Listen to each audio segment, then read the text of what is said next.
Finally চেন্নাইকে হারিয়ে ঘরের মাঠে জয়লাভ করলো বেঙ্গালুরু। আর তার সাথে শেষ হলো আইপিএল এর 52তম ম্যাচ।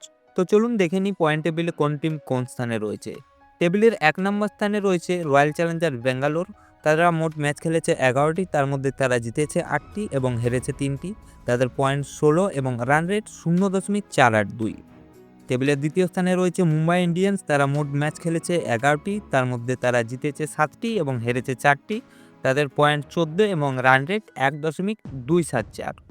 3 নম্বর স্থান অধিকার করেছে গুজরাট টাইটান্স। তারা মোট ম্যাচ খেলেছে 10টি এবং তারা জিতেছে 7টি এবং হেরেছে 3টি। তাদের পয়েন্ট 14 এবং রান রেট 0.867।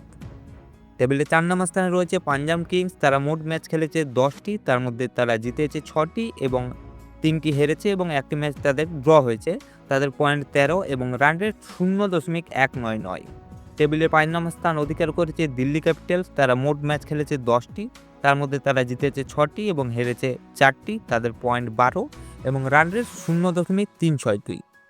6 নম্বর স্থানে রয়েছে লখনৌ সুপার জায়ান্টস। তারা মোট ম্যাচ খেলেছে 10টি, তার মধ্যে তারা জিতেছে 5টি এবং হেরেছে 5টি। তাদের পয়েন্ট 10 এবং রান রেট -0.325। টেবিলে 7 নম্বর স্থানে রয়েছে কলকাতা নাইট রাইডার্স। তারা মোট ম্যাচ খেলেছে 10টি, তার মধ্যে তারা জিতেছে 4টি এবং হেরেছে 5টি এবং তাদের একটি ম্যাচ ড্র রয়েছে। তাদের পয়েন্ট 9 এবং রান রেট 0.271।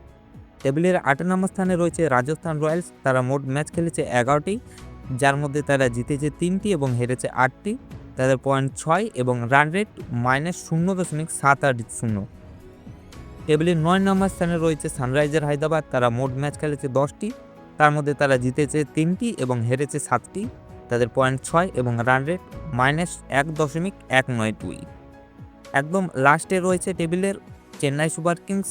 যারা ম্যাচ খেলেছে 11টি, তার মধ্যে তারা জিতেছে 2টি এবং হেরেছে 9টি।